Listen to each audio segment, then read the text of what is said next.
लेकिन Tapovan power project में अभी भी रेस्क्यू ऑपरेशन जारी है। टनल में फंसे 37 लोगों को सुरक्षित निकालने के लिए सेना के जवान जान को जोखिम में डालकर रेस्क्यू मिशन में आगे बढ़ रहे हैं। टीवी 9 भारतवर्ष की टीम भी लगातार इस मुश्किल ऑपरेशन को कैमरे में कैद कर रही है।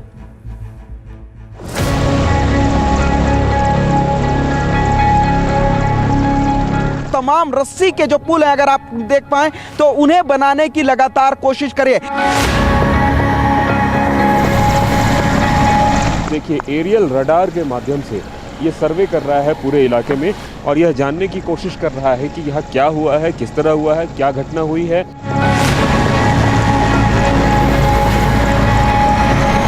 इसी दलदल के अंदर ऐसा आशंका जताई जा रही है कि अभी भी कई लोग दबे हुए हो सकते हैं।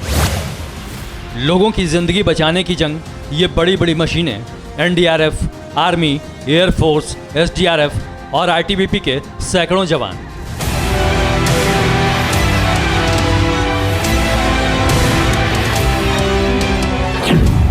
ये युद्ध स्तर पर चल रहा रेस्क्यू ऑपरेशन है जो चमोली के तपोवन में पावर प्रोजेक्ट के टनल में 3 दिनों से जारी है। यहाँ बहती हुई तबाही के रास्ते में जो आया वही उसका शिकार बन गया। गांव, पुल, टनल, सब पर सैलाब ने प्रहार किया। जो इसकी आहट पहचान गया वो बच गया, लेकिन जिसके पास ये दबे पांव गई तो वो या तो बह गए या फिर ऊपर से आए मलबे में फंस गया।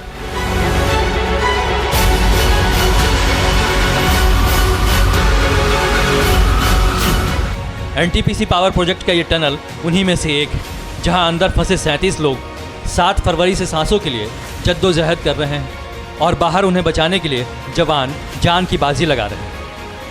नेवी की मदद ली जा रही है। नेवी के मार्कोस जवान को जो है जवानों को लगाया गया है और टनल के अंदर आज जो है उन जवानों को जो है भेजा गया, क्योंकि पानी का रिसाव बड़ी तेज़ी से हो रहा है। बताया ये जा रहा है कि बड़े टनल के डक्ट से 1 सेकंड में तकरीबन 14 इंच तक जो है पानी की लेयर चली जा रही है और दूसरा जो छोटा टनल है उसमें जो है 1 सेकंड में तकरीबन 6 इंच के आसपास जो है वो पानी का लेवल आ रहा है। इस बड़े मिशन के बीच टीवी 9 भारतवर्ष के रिपोर्टर ग्राउंड जीरो के चप्पे चप्पे पर मौजूद हैं। हमारे रिपोर्टर ने वहां ड्रोन कैमरे से आपदा के बाद की अनदेखी तस्वीरें कैमरे में कैद की हैं। जिस टनल में बचाव अभियान चलाया जा रहा है वहां मलबा कैसे पहुंचा ये भी कैमरे में रिकॉर्ड किया गया। हम आगे बढ़ने से पहले आपको उस डैम का हाल दिखाते हैं जो तबाही में टूट गया और फिर वहां से हजारों टन मलबा टनल में पहुंचा जहां 37 मजदूर फंसे। ड्रोन कैमरे के माध्यम से हम वो तस्वीर आपको दिखाने जा रहे हैं। सबसे पहले हम आपको बताते हैं, ये सामने बराज है जो आप बराज देख रहे हैं। दरअसल बराज जब एक तरीके से कह सकते हैं कि बराज पानी को रोकने की कोशिश की और पानी जब नहीं रुका तो बराज के दूसरी तरफ के हिस्से से जो है वो पानी जो है वो आना शुरू हुआ और धीरे धीरे पानी जो है वो टनल की ओर आया। और इस बीच लोग जो है जान बचाने के लिए, कुछ लोग जो बराज पे चढ़ गए थे उनको लगा कि बराज पे चढ़ के हम अपनी जान बचा सकते हैं, वहाँ अपनी जान नहीं बचा पाए और उसके बाद वहीं पे वो लोग वॉश्ड आउट हो गए, पानी में बह गए। फिलहाल तपोवन की टनल में करीब 100 मीटर तक राहत और बचाव की टीम पहुंच गई है। मिशन को अंजाम तक पहुंचाने के लिए बुलडोजर, जेसीबी के साथ साथ कई मशीनों का इस्तेमाल किया जा रहा है। इसके अलावा रस्सियों और स्निफर डॉग्स को भी उपयोग में लाया जा रहा है। हालांकि सुरंग के घुमावदार होने के कारण उसमें मलबा निकालने और अंदर तक पहुंचने में मुश्किलें आ रही हैं। कल दोपहर बाद तक ही जवान 70 मीटर और शाम तक 100 मीटर मलबा निकाल चुके थे। फिर देर रात अचानक से पानी भरने की वजह से जो 100 मीटर की दूरी उन्होंने तय की थी वो घटकर 70 मीटर रह गई। दलदल होने की वजह से काफ़ी देरी हो रही है, लेकिन सेना लगातार एक्शन में है। रेस्क्यू ऑपरेशन में किसी तरह की कोई समस्या न हो, इसीलिए आर्मी के हेलीकॉप्टर की भी मदद ली जा रही है। एयरफोर्स के 2 चॉपर्स को यहां पर रेस्क्यू एंड सर्च में लगाया गया है और सिचुएशन की मॉनिटरिंग में लगाया गया है ताकि इस ग्लेशियर के फटने के बाद इस वक्त वहां पे पहाड़ों पर माहौल कैसा है, क्या दोबारा ऐसी कोई स्थिति तो नहीं बन रही है। दूसरी बात, पहाड़ों में कोई फंसा तो नहीं है और अगर फंसा है तो उसको सुरक्षित कैसे यहां से बाहर निकाला जाए, इस बात को सुनिश्चित करने के लिए एयरफोर्स की मदद ली जा रही है। यहाँ रेस्क्यू टीम लोगों की जान बचाने के लिए हर विकल्प पर काम कर रही है। आज सुबह से ही रेस्क्यू टीम की तरफ से टनल के दूसरी तरफ पहुंचने की भी कोशिश की गई ताकि टनल के दूसरे हिस्से से अंदर दाखिल हुआ जा सके। अभी हम लोग टनल के अंदर आ गए हैं। टनल को पूरा चेक करते हुए अभी थोड़ी सी दूरी में लगभग 100-150 मीटर की दूरी में तक कटा हुआ है और इसके आगे तक का बहुत सालों मलबा जमा पड़ा है सर। जरा सी चूक इनकी जिंदगी पर भारी पड़ सकती थी, लेकिन ये जवान बेझिझक नीचे उतरते रहे, टनल में फंसे लोगों को बचाने में खुद की जान जोखिम में डालते रहे। यहाँ मलबा ज़्यादा जमा होने की वजह से बाद में काम रोक दिया गया, लेकिन टनल के अंदर रेस्क्यू की रफ्तार ज़रूर बढ़ा दी गई। टनल के अंदर से आई तस्वीरें और वीडियो भी जवानों के हौसले की मिसाल हैं, जिनकी जिद हर हाल में जान बचाने की है। इस वीडियो को आईटीबीपी के एक जवान ने ही बनाया और बताया कि आखिर ये रेस्क्यू मिशन कितना मुश्किल है। आगे तक जो है कोई कहाँ पर कुछ दिख नहीं रहा सर। ये आपको टनल के अंदर की फ़ोटो दिखा रहा हूँ मैं। ये हमारा लगभग 180 मीटर या 200-250 मीटर तक के अंदर जो आउटफॉल तक जाने के लिए इतना समय लगेगा सर। ये देख ले सर, अभी तक जो है आगे तक पहुंचने की कोई उम्मीद नहीं है, लगभग कुछ समय और लग सकता है। इस वीडियो को देखकर अंदाज़ा लगाया जा सकता है कि आखिर रेस्क्यू टीम्स को टनल में किस तरह की चुनौतियों का सामना करना पड़ रहा है। खासतौर से ये पता करना कि टनल के अंदर आखिर लोग कहाँ फंसे हैं। TV9 भारतवर्ष को टनल में फंसे हुए लोगों की बिल्कुल सटीक पोजीशन की जानकारी मिल गई है। टनल के लेआउट के जरिए आप इसे समझ सकते हैं। हमारे साथ आईपीएस ऑफिसर मंजुनाथ जी हैं। सर, मुझे प्लीज बताइए, ये जो पूरा लेआउट है ये क्या है, कैसे पानी घुस रहा है, कहाँ लोग फंसे हुए हैं, आप कहाँ पर पहुंचे हैं, वो जरा बताइए मुझे। हमारा अप्रोच अभी ये है जो आप सब नीचे जाके वीडियो ले रहे हैं। इस समय जहां पर ऑपरेशन चल रहा है वो ये जगह है जहां पर कल से ऑपरेशन हम यहाँ तक पहुंच गए हैं। हम यहाँ तक पहुंच गए हैं, मतलब 120 मीटर तक। 20 मीटर तक 180 मीटर के बाद यहाँ पे एक बेंड है जी, प्रॉपर बेंड आता है। उस बेंड में हम अज्यूम कर रहे हैं कि लोग जो यहाँ पे ड्रिलिंग कर रहे थे, नीचे से जो एसएफटी से स्लश आ गया होगा, तब वो ऊपर की तरफ आ गए होंगे। 1.7 किलोमीटर के एंड में 3 लोग काम कर रहे थे करके रिपोर्ट्स हैं। अब उनके बारे में हमें कुछ पता नहीं है एंड उस अप्रोच तो कंप्लीटली क्लॉग्ड है। ये आपको स्कीमेटिक डायग्राम है, इससे कम से कम 4 गुना बड़ा है ये, तो आप इमेजिन कर सकते हो। उससे स्लश चला गया है, तो ये हम मान ही रहे कि काफ़ी ब्लॉक्ड है आगे तक, वहाँ से अप्रोच भी नहीं हो पा रही है। हम तो इधर से अप्रोच कर रहे हैं। सेना को उम्मीद है कि इस टनल में लोग अभी भी सांस ले रहे होंगे, क्योंकि अंदर ऑक्सीजन पर्याप्त है और टनल में फंसी गाड़ियों की वजह से मिट्टी आगे नहीं गई होगी और लोग जिंदा होंगे। तकरीबन 37 लोग इधर काम कर रहे थे। हम तकरीबन इस समय 150 मीटर तक जा चुके हैं। 50 मीटर आगे एक साइड टनल है, वहाँ तक पहुँचने के लिए हमारी कोशिश जारी है, क्योंकि हम समझते हैं कि जब ये स्लश आया होगा तो ये जो अंदर लोग काम कर रहे थे साइड टनल की तरफ बढ़ गए होंगे। हम अनुमान लगाते हैं कि वहाँ पर ऑक्सीजन मौजूद होगा और इनके बचने की उम्मीद हमें पूरी है और हमारी पूरी जोर है, पूरी ताकत से हम अपना काम कर रहे हैं। इस मिशन पर देहरादून से दिल्ली तक सरकार की नज़र है। प्रधानमंत्री और गृह मंत्री भी कंट्रोल रूम से रेस्क्यू ऑपरेशन की मॉनिटरिंग कर रहे हैं। केंद्र सरकार द्वारा स्थिति को 24 घंटे उच्चतम स्तर पर निगरानी की जा रही है। माननीय प्रधानमंत्री जी स्वयं स्थिति पर गहरी निगाह रखे हुए हैं। गृह मंत्रालय के दोनों कंट्रोल रूम द्वारा स्थिति पर 24 घंटे नजर रखी जा रही है और राज्य को हर संभव सहायता मुहैया कराई जा रही है। विद्युत अब भी जेसीबी मशीनें टनल से कीचड़ बाहर निकाल रही हैं। जवान हर मुस्तैदी से अपने मिशन में लगे हैं और देवदूत बनकर टनल में फंसे मजदूरों तक पहुंचने की कोशिश कर रहे हैं।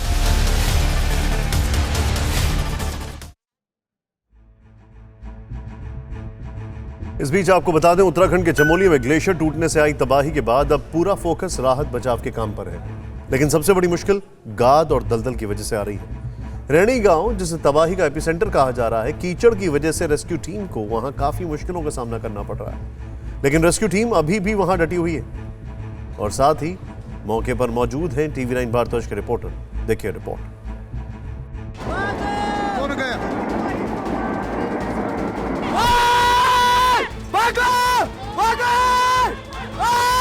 खतरनाक आ रहा है।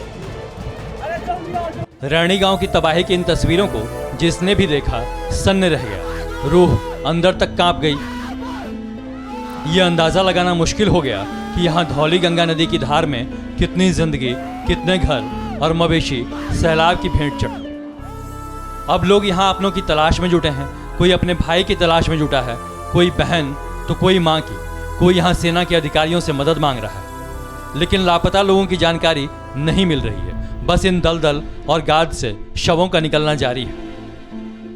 यहाँ पर लगातार एनडीआरएफ और एसडीआरएफ की टीम के साथ ही जो बीआरओ है वो यहाँ पर जुटी हुई है और यहाँ पर जो मलबा है, आप देखिए किस तरीके से इस धौलीगंगा नदी में अभी भी जो मलबा है वो काफ़ी ज़्यादा पड़ा हुआ है। आशंका है कि इस मलबे में श्री गंगा प्रोजेक्ट में काम करने वाले लोग और साथ ही आसपास के गांव के जो तमाम लोग उस वक्त यहाँ पर मौजूद थे वो लोग इसमें दबे हो सकते हैं। तो इसी आशंका के तहत इस मलबे को भी हटाने का काम लगातार जारी है।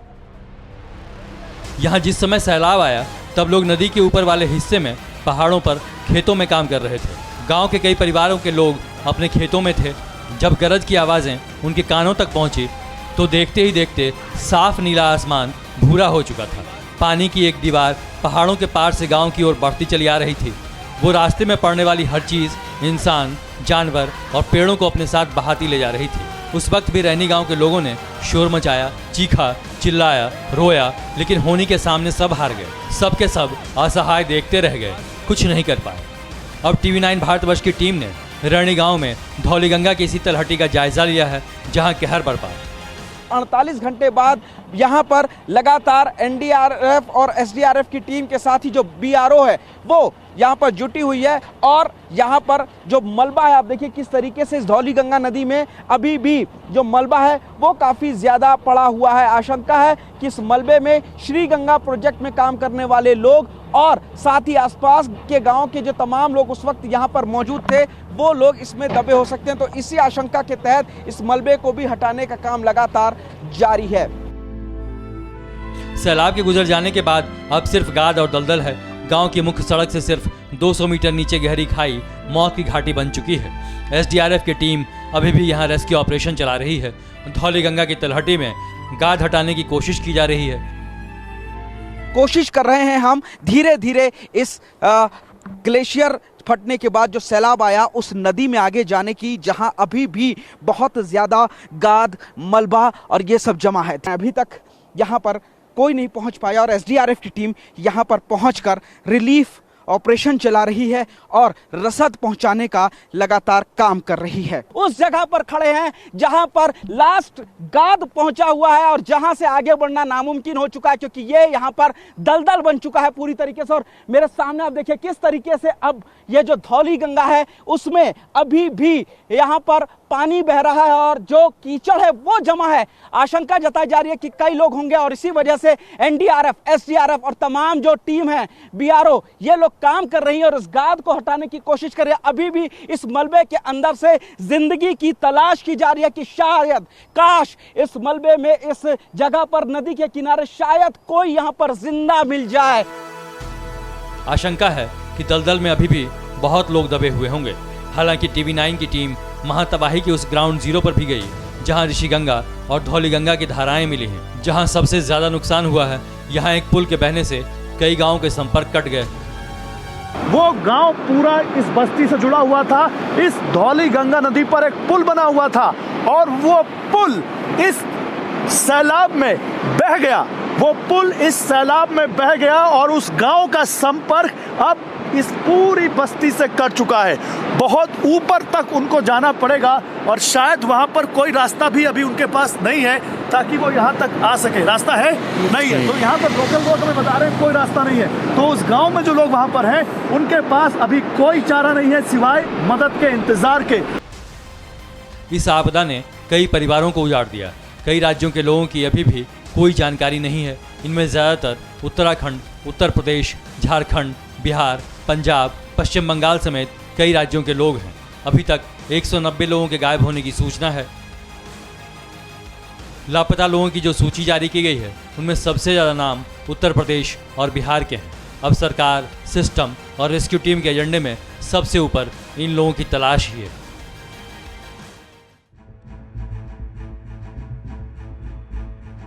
ये एक नेशनल ट्रेजेडी है और इस ट्रेजेडी के दौरान TV9 भारतवर्ष की कोशिश है, पहल है, प्रयास है कि आप तक आपके अपनों की सूचना और जानकारी जल्द से जल्द पहुंचाएं। उत्तराखंड में आई आपदा के बाद से चमोली में रेस्क्यू ऑपरेशन चलाया जा रहा है, लेकिन इस बीच सवाल भी पूछे जा रहे हैं कि ऋषिगंगा में आई बाढ़ की वजह क्या है।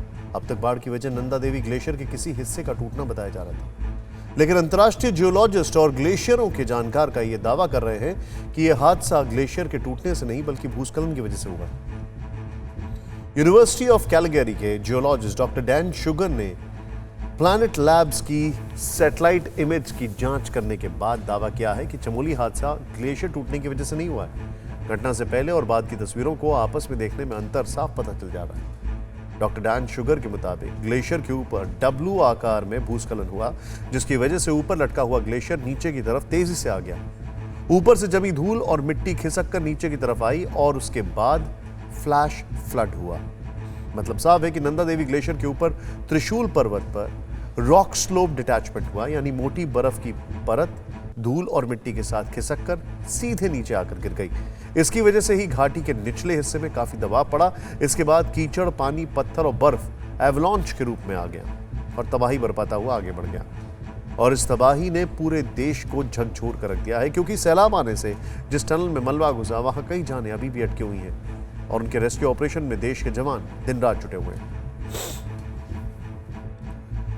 अब संसद की फिक्र की ओर बढ़ते हैं। संसद के बजट सत्र का आज पहला चरण समाप्त हो गया और आज आखिरी दिन हिंदुस्तान के लोकतंत्र की एक खूबी दिखी। प्रतिपक्ष के नेता की विदाई के दौरान प्रधानमंत्री भावुक हो गए तो विपक्ष की ओर से सरकार की प्रशंसा के सुर फूट रहे थे। इसी बहाने आज सदन की फिक्र करते हुए फिक्र यह है कि सदन में पक्ष और विपक्ष अपनी ऐसी भूमिका क्यों तय कर रखी है जो सदन की कार्रवाई रोकती है। इस परंपरा का आज विश्लेषण करेंगे, लेकिन सबसे पहले आज की तस्वीर देखें जिसमें सदन का अलग ही रंग नजर आता है। उस रात को एयरपोर्ट से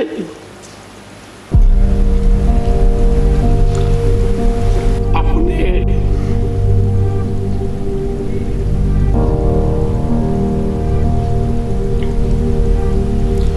परिवार के सदस्य की चिंता करें,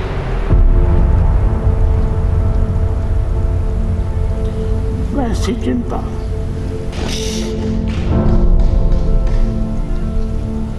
पद, सत्ता जीवन में आती रहती है, लेकिन उसे कैसे पचाना,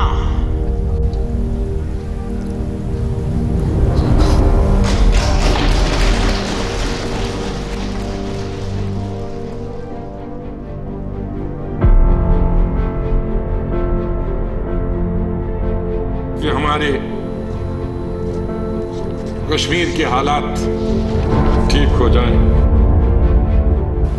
भारतीय संसद के इतिहास में शायद ही ऐसा कोई मौका आया होगा जब प्रतिपक्ष के नेता को विदा करते वक्त देश के प्रधानमंत्री का गला भराया हो और पूरा सदन गमगीन हो गया हो। जैसे अपने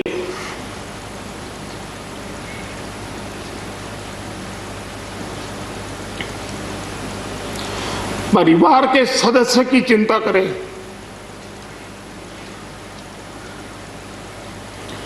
वैसी चिंता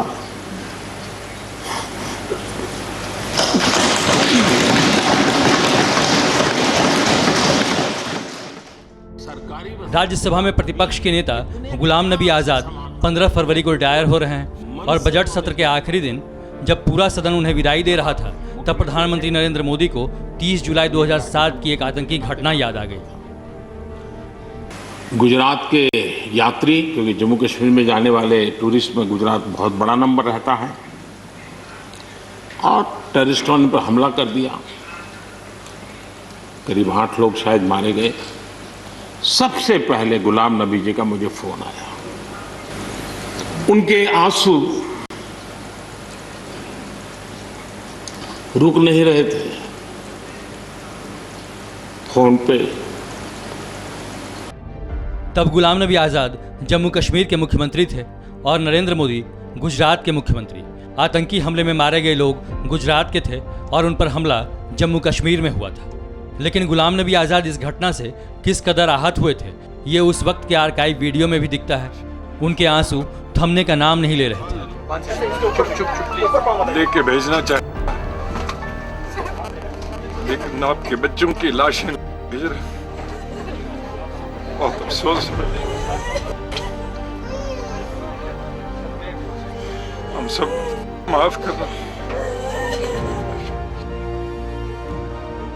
और यही वजह है कि प्रधानमंत्री मोदी ने इस आतंकी हमले से लड़ने वालों में देश का नंबर 1 बेटा आजाद को माना, खुद को दूसरा। जैसे अपने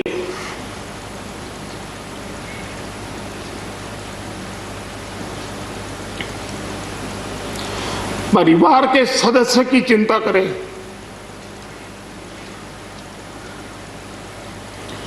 वैसी चिंता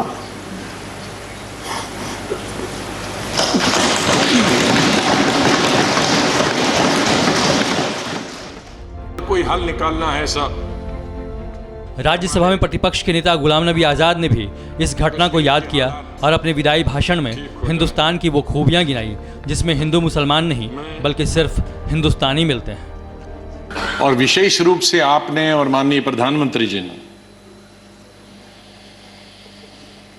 जिस तरह से भावुक होकर मेरे बारे में कुछ शब्द बताए, मैं बड़ी सोच में पड़ गया कि क्या कहूं मैं। और मैं बधाई देता हूं दूसरी पार्टीज को भी, वहां नेशनल कॉन्फ्रेंस हो, पीडीपी हो, बीजेपी तो शुरू से ही कौमी धारा की पॉलिटिक्स में थी, वो भी आहिस्ता आहिस्ता बड़े पैमाने पे आए और कश्मीर आगे बढ़ा। लेकिन जब मैं पढ़ता हूं कि वहां किस तरह के हालात हैं पाकिस्तान के अंदर, तो मुझे गौरव महसूस होता है, मुझे फख्र महसूस होता है कि हम हिंदुस्तानी मुसलमान हैं। और बल्कि अगर मैं आज कहूंगा विश्व में किसी मुसलमान को अगर गौरव होना चाहिए, वो हिंदुस्तान के मुसलमान को गौरव होना चाहिए। आखिर इस भावुक माहौल को केंद्रीय मंत्री रामदास अठावले ने हल्का किया एक कविता सुनाकर।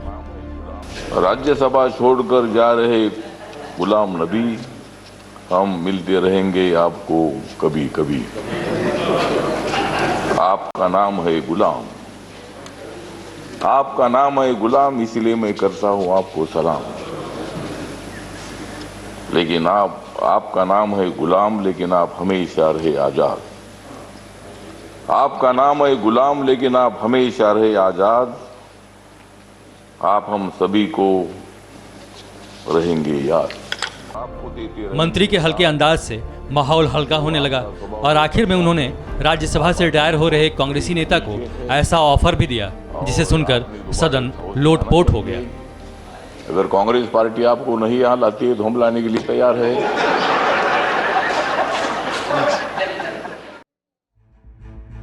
आज राज्यसभा में भावनाओं का जो ज्वार उमड़ा, उसे देखकर एक ही सवाल उठता है कि ऐसा सिर्फ विदाई के वक्त ही क्यों होता है, जब एक दूसरे की अच्छाई बताई जाती है, उसके अच्छे कार्यों की सराहना की जाती है। बाकी वक्त सदन में लड़ाई ही क्यों चलती रहती है, जिससे सदन का वक्त बर्बाद होता है।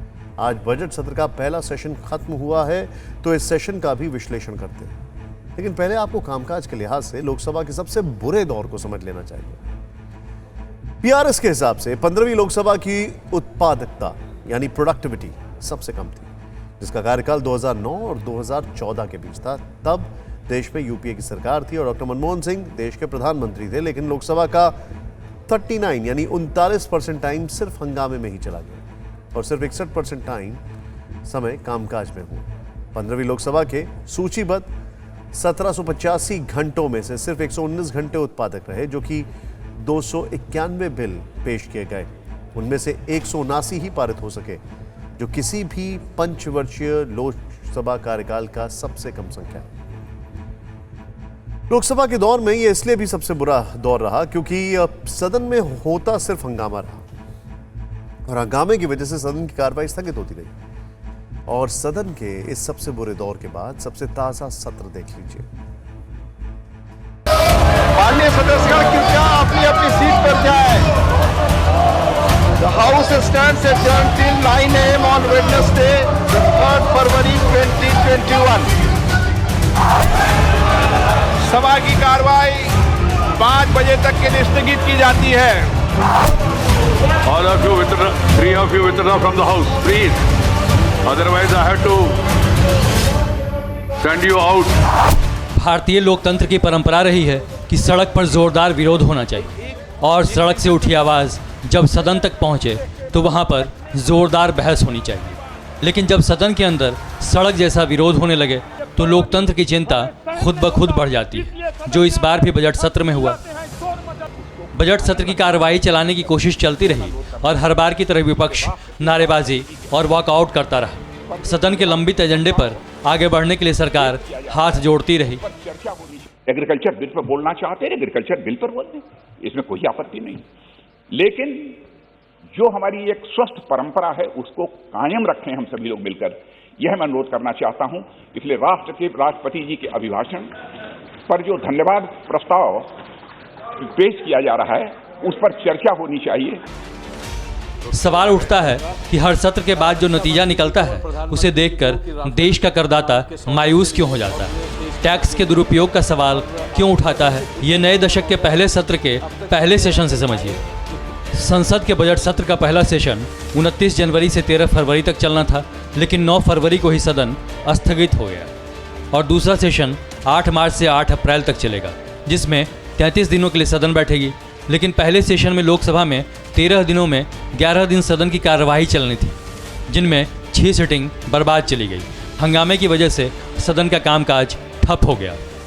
लोकसभा में महज 42% कामकाज हुआ, राज्यसभा में 84% कामकाज हुआ और दोनों का औसत निकालें तो 62% कामकाज हुआ। अच्छी बात यह रही कि जिन किसान कानूनों पर 76 दिनों से किसानों का आंदोलन चल रहा है उस पर जोरदार बहस हुई। प्रतिपक्ष ने संसद के दोनों सदनों में असरदार आवाज में अपनी बात रखी, चिंता रखी। अगर ये जो कृषि से संबंधित कानून है ये इतने ही अच्छे हैं, ये इतने ही किसान हितैषी हैं, तो सरकार को अपने आप से ये सवाल पूछना चाहिए, फिर भारत के किसान सड़क पर क्यों बैठे हैं? हमारे किसान की ये दुर्दशा, ये बर्बादी हमें सहन नहीं होता, इसलिए सदन में आके हम चिल्लाते हैं, शोर मचाते हैं, गुहार लगाते हैं कि कम से कम किसानों की मुद्दा अलग से चर्चा किया जाए, वो भी हम नहीं सुनते। आप किसान कानून पर सारे सवालों पर संसद में देश के प्रधानमंत्री को भी जवाब देने का मौका मिला तो कृषि मंत्री को भी किसान प्रतिनिधियों से बातचीत का निचोड़ बताने का मौका मिला। छोटे किसानों की परेशानियों से हर कोई परिचित है। समय समय पर उनके सशक्तिकरण की मांग भी उठी है। हमारे आदरणीय शरद पवार जी और कांग्रेस के भी हर किसी ने, हर सरकार ने कृषि सुधारों की वकालत की है। कोई पीछे नहीं है, क्योंकि हर एक को लगता है कर पाए नहीं कर पाए अलग बात है, लेकिन ये होना चाहिए, ये बात हर एक की निकली हुई है और आज नहीं, जब भी जो चाहते सबने की हुई है। 12 बार ससम्मान बुलाकर बातचीत की है, एक शब्द भी हमने उनके बारे में इधर उधर नहीं बोला, संवेदनशीलता के साथ विचार किया है। लेकिन हमने ये जरूर कहा है कि आप प्रावधान में कहां गलती है, विनम्रता पूर्वक हमारा ध्यान आकर्षित करिए। ये बात अलग है कि इस बहस के बीच 36 बिल माननीयों का ध्यान आकर्षित होने के इंतजार में बैठे ही रह गए। संसद में लंबित 36 बिल में से 10 बिलों पर विचार किया जाना था और उन्हें पास किया जाना था, जबकि 20 बिल इंट्रोड्यूस ही किए जाने थे और 4 बिल वापस लिए जाने थे। अब सवाल उठता है कि आखिर हमारी संसद अगर अटकती रही तो नए कानून और सुधारों का क्या होगा। सवाल ये भी है कि हमारी संसद भी किसान कानून पर कोई सहमति क्यों नहीं बना पाती। संसद के गलियारों में घूमने वाले जानते हैं कि संसद में सत्ता और विपक्ष की एक परिपाटी बन चुकी है। दोनों ही पक्ष पहले से तय कर चुके होते हैं कि उन्हें पीछे नहीं हटना है। पक्ष को विपक्ष की और विपक्ष को पक्ष की दलीलें काटनी होती है और इसी बहस में देश की गति गायब हो जाती है। जिस जनता के हित में कानून बनाने के लिए सदन बैठती है उसमें से जनता गायब हो जाती है, जिसका नतीजा होता है सदन को चलाने में हर मिनट आने वाला 2.5 लाख रुपए बर्बाद चला जाता है। ये 1 घंटे खिंच जाए तो देश का 1.5 करोड़ रुपए बर्बाद हो जाता है और 6 घंटे के लिए सदन स्थगित हो जाए तो देश को 9 करोड़ रुपए का नुकसान हो जाता है। माननीय सदस्यगण कृपया अपनी अपनी सीट पर जाएं। The House stands adjourned till 9 a.m. on Wednesday, the 3rd February 2021. देखिए, सवाल सिर्फ पैसे का नहीं है। संसद बहस की जगह है और हर किसी को जोरदार तरीके से जमकर अपनी बात रखनी चाहिए। लेकिन एक बात और समझ लेना जरूरी है कि संसद सिर्फ बहस की ही जगह नहीं है। यहाँ पर सहमति भी बननी चाहिए। पक्ष और विपक्ष को एक नतीजे पर पहुंचना चाहिए और एक दूसरे की उन दलीलों को स्वीकार करना चाहिए जो जनता के हित में है। और इसके लिए सदन में माननीयों को उसी तरह का आचरण दिखाना होगा जो अक्सर विदाई भाषणों के वक्त दिखता है। जिस तरह से बीजेपी और कांग्रेस धुर विरोधी पार्टियां होने के बावजूद प्रधानमंत्री मोदी और राज्यसभा में प्रतिपक्ष के नेता आजाद जी ने एक दूसरे के प्रति दिखाई। वैसे आपको बता दें कि आज राज्यसभा से एक और सांसद रिटायर हुए हैं। उनकी बात सुनकर पीडीपी की अध्यक्ष महबूबा मुफ्ती को मायूसी जरूर होगी। पहले सांसद जी की वो बात सुन लेते हैं। जो हुआ वो कहना चाहिए सर। मैंने देखा है सर, जो उज्ज्वला स्कीम है या बाकी स्कीम है, मैं जब म्युनिसिपल कमेटी का चेयरमैन था, हमें साल में 5 लाख रुपया मिलता था। आज हमारे जो लोग हैं, मैं जब उनसे पूछता हूं वो कहते हैं कि हमें 14th FC में 5 करोड़ मिले। जो हुआ वो कहना चाहिए सर। इसी तरह गैस का सर, कल तक हमारी जो लेडीज थी वो जंगल से लकड़ी लाती थी जो ऊपर ऊपर गांव में है, आज उनके घरों में भी गैस है। जो काम हुआ वो कहना चाहिए सर। यहां पे हमारे पीयूष जी है, जेटली साहब थे, नड्डा साहब थे, जितेंद्र जी है, प्रधान जी है, सब उन्हें जब भी हम इनके पास गए अपने स्टेट के मसाइल लेकर, इन्होंने कभी हमें मना नहीं किया। अगर कुछ मना हुआ, अगर कोई प्रॉब्लम हुई, वो हमारे स्टेट में जो हमारे लोग बैठे हैं, कोई ब्यूरोक्रेट या उनकी वजह से हुई। यहां से हमें कभी किसी चीज में मना नहीं किया। उसके लिए मैं इन सबका शुक्रिया। आज पीडीपी के जम्मू कश्मीर के सांसद मीर मोहम्मद फयाज की भी विदाई हुई, लेकिन पीडीपी के सांसद होने के बावजूद इन्होंने केंद्र सरकार की योजनाओं की तारीफ की। गैस सिलेंडर से लेकर फंड बढ़ाने तक की योजना पर खुशी जताई। कुछ इसी तरह से सरकार को भी विपक्ष की उन दलीलों को अपनी योजनाओं में शामिल करना चाहिए जो देश के हित में हो, जनता के हित में हो, ताकि लोकतंत्र एक फिक्र ना बन जाए बल्कि गर्व बना रहे। अब फिक्र देश के 60 करोड़ किसानों की। किसान आंदोलन का आज 76वां दिन है। इस बीच आज हरियाणा के कुरुक्षेत्र में किसानों ने महापंचायत की। नए कृषि कानून के खिलाफ अपनी आवाज बुलंद की। दोपहर करीब 3 बजे किसान आंदोलन के पोस्टर बॉय बन चुके राकेश टिकैत भी इस पंचायत में पहुंचे, तो किसानों ने इनका जमकर स्वागत किया।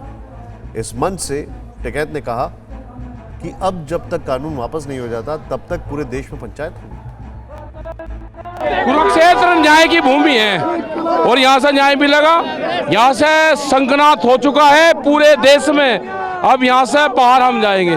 क्या लग रहा है कि नई रणनीति दिल्ली चलने की बात भी की गई है? हाँ, तो दिल्ली चलेंगे। हाँ, दिल्ली भी चलेंगे। कब बातचीत शुरू हो सकती है? अब सरकार को पता है, सरकार जब करना चाहे जब करना चाहे। सत्ता का नशा तो सुना था, लेकिन पंचायत करने का नशा पहली बार देख रहे हैं। एक रिपोर्ट के मुताबिक राकेश टिकैत ने यह भी कहा है कि आगे 4 लाख नहीं बल्कि 40 लाख ट्रैक्टरों की रैली निकाली जाएगी। इसका मतलब यह है कि अभी तक टिकैत जी को यह मलाल नहीं है कि 26 जनवरी को दिल्ली में ट्रैक्टर परेड के नाम पर जो कुछ हुआ वो गलत था। इसी मामले में लाल किला हिंसा के मुख्य आरोपी दीप सिद्धू को दिल्ली पुलिस ने करनाल से गिरफ्तार कर लिया है। उस पर 1 लाख रुपए का इनाम था। पुलिस को 14 दिन से उसकी तलाश थी। दिल्ली पुलिस ने उसे पकड़ने के लिए 5-6 राज्यों में टीमें भेजी थी। अब सिद्धू की गिरफ्तारी के बाद कोर्ट ने उसे 7 दिन की रिमांड पर भेजा है। और इस बीच सिद्धू को लेकर कई खुलासे हुए हैं जो कि चौंकाने वाले हैं। बताया जाता है कि 26 जनवरी को दीप सिद्धू लाल किला से निकलने के बाद सीधा सिंघू बॉर्डर गया था। उसके बाद रात एक 5 स्टार होटल में बिताई। वहां कई लोगों से मुलाकात हुई। वो कौन लोग थे, इसकी जांच चल रही है। अगले दिन यानी 27 जनवरी को दीप सिद्धू पंजाब चला गया, जहां वो अपने समर्थकों और दोस्तों के संपर्क में रहा। अभिनेता होने के कारण पंजाब में दीप सिद्धू के काफी फैंस हैं और जानने वाले हैं, इसीलिए उसे शुरुआत में कई जगह शरण मिली। फरारी के दौरान दीप सिद्धू पंजाब हरियाणा बॉर्डर के आसपास के इलाकों में छिपा रहा। उस दौरान दीप सिद्धू ने मोबाइल फोन भी इस्तेमाल नहीं किया, जिससे उससे पकड़ा जाना मुश्किल हो गया था। उस दौरान फेसबुक पर जो 5 वीडियो दीप सिद्धू ने अपलोड किए थे, उसने अपने दोस्त के मोबाइल से बनाए थे। उन्हीं के नंबर से सिद्धू ने यह वीडियो कैलिफोर्निया में अपनी फ्रेंड को भेजे, जिसे वो उसके फेसबुक अकाउंट पर अपलोड करती थी। पिछले 5 दिनों से उसने कपड़े नहीं बदले थे और किसी से संपर्क नहीं कर रहा था ताकि उसकी लोकेशन ट्रेस ना होने पाए। और अब फिक्र हेडलाइंस। लोकसभा में अमित शाह का अधीर रंजन चौधरी को जवाब, बोले टैगोर के अपमान का आरोप गलत, गुरुदेव की कुर्सी पे मैं नहीं नेहरू बैठे थे। बीजेपी अध्यक्ष नड्डा का ममता बनर्जी पर हमला, बोले 10 साल से बंगाल में तानाशाही, तोलाबाजी और तुष्टीकरण, परिवर्तन यात्रा से बदलेगा बंगाल। राज्यसभा से गुलाम नबी आजाद का विदाई पर भावुक हुए प्रधानमंत्री मोदी, बोले गुलाम नबी ने पार्टी और देश दोनों की चिंता की, आजाद ने पीएम का जताया आभार। नीतीश की टीम में शामिल हुए शहनवाज हुसैन, उद्योग मंत्री की मिली जिम्मेदारी, पीएम मोदी और अमित शाह को किया शुक्रिया। चमोली आपदा में अब तक 32 लोगों के शव मिले, 197 लापता, मलबे में फंसे लोगों को बचाने की कोशिश जारी, सुरंग में भेजा ड्रोन। लाल किला हिंसा के मोस्ट वांटेड दीप सिद्धू को 7 दिन की पुलिस रिमांड, स्पेशल सेल ने कल करनाल से दबोचा था, हिंसा में भूमिका को लेकर होगी पूछताछ। और अब देखते हैं खबरें पॉजिटिव।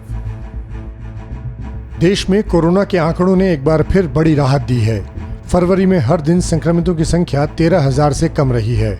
पिछले 24 घंटे में सिर्फ 8,689 नए मरीज मिले हैं, जबकि 13,575 संक्रमित ठीक हो गए। अब एक्टिव केस यानी इलाज करा रहे मरीजों की संख्या में 4,973 की कमी आई। इस महीने नए मरीजों की संख्या में ये दूसरा सबसे कम आंकड़ा है। इससे पहले 1 फरवरी को 8,579 नए मरीज मिले थे। ये आंकड़े covid19india.org से लिए गए हैं। भारत कोरोना वैक्सीनेशन में दुनिया का तीसरा देश बन गया है। 24 दिन में ही वैक्सीनेशन के मामले में भारत ने दुनिया के उन देशों को पीछे छोड़ दिया है जहां काफी पहले वैक्सीनेशन की प्रक्रिया शुरू हो गई थी। इन 24 दिनों में अब तक देश के 60 लाख से ज्यादा हेल्थ केयर और फ्रंटलाइन वर्कर्स को वैक्सीन लगाई जा चुकी है। अमेरिका को इसमें 26 और ब्रिटेन को 46 दिन लगे थे। हेल्थ मिनिस्ट्री के मुताबिक 60,35,000 लोगों को वैक्सीन लगाई गई है। भारतीय वायुसेना को लगातार मौजूदा चुनौतियों के हिसाब से मजबूत किया जा रहा है। अब 6 और राफेल मार्च में भारत आएंगे। रक्षा मंत्री राजनाथ सिंह के मुताबिक सेना के पास अभी 11 राफेल विमान हैं। मार्च तक ये आंकड़ा बढ़कर 17 हो जाएगा। इस एयरक्राफ्ट का पूरा बैच अगले साल अप्रैल तक देश पहुंच जाएगा। व्हाट्सएप एक खास फीचर ला रहा है जिसे म्यूट वीडियो फीचर कहा जा रहा है। व्हाट्सएप नए म्यूट वीडियो फीचर की टेस्टिंग कर रहा है जो वीडियो भेजने से पहले उसकी आवाज बंद करने की सुविधा देगा। ऐसा करने पर वीडियो एक म्यूट वीडियो की तरह लगेगा। इसका फायदा ये होगा कि व्हाट्सएप यूजर्स भेजे जाने वाले वीडियो की आवाज अपनी तरफ से बंद कर सकेंगे। लंबे समय से व्हाट्सएप के इस नए फीचर का इंतजार किया जा रहा है। देश की इकोनॉमी अब पटरी पर लौट रही है। जनवरी में निर्यात 1 साल पहले के मुकाबले 5.37% बढ़ा है। सरकार ने कहा है कि जनवरी 2021 में 27.24 अरब डॉलर का वस्तु निर्यात हुआ है, जबकि जनवरी 2020 में 25.85 अरब डॉलर का निर्यात हुआ था। सबसे ज्यादा निर्यात अमेरिका, ऑस्ट्रेलिया और दक्षिण अफ्रीका को हुआ है। कोरोना काल में भी देश में नई कंपनियों के खुलने की रफ्तार बढ़ी।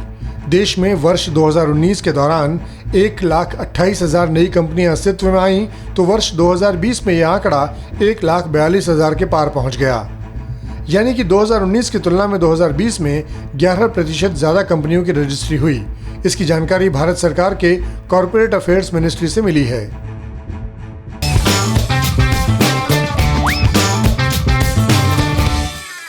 पहले वैलेंटाइन डे मनाया गया और अब पूरा हफ्ता मनाया जाता है। हफ्ता जारी है, हफ्ता वसूली भी जारी है। अलग अलग डेज के नाम पर बाजार जम के वसूली कर रहा है। रोज, चॉकलेट, टेडी तो है ही, बाकी क्या क्या बिक रहा है आपको बताने की जरूरत नहीं। बाजार प्यार का तरीका, वक्त और शिद्दत सब तय किए दे रहा है। एक संत के नाम पर शुरू हुई परंपरा अब पूरे तौर पर धंधा बन चुकी है। इस हफ्ते पड़ने वाले तमाम डेज में से एक बेचारा प्रॉमिस डे भी है। पता नहीं इस दिन को कैसे मनाया जाता होगा, प्रॉमिस क्या होती होगी, कैसे निभाई जाती होगी और उसकी उम्र कितनी होती होगी। प्यार में इसी तरह के दरिया से डूबकर पार निकल चुका एक भाई बोला, वैलेंटाइन हो या क्वारंटाइन, सबकी कुंडली अब मार्केट से तय होती है, बाकी तो जो है तो है। अड़ी सोमवार से शुक्रवार शाम 6 बजे सिर्फ TV9 भारतवर्ष पर।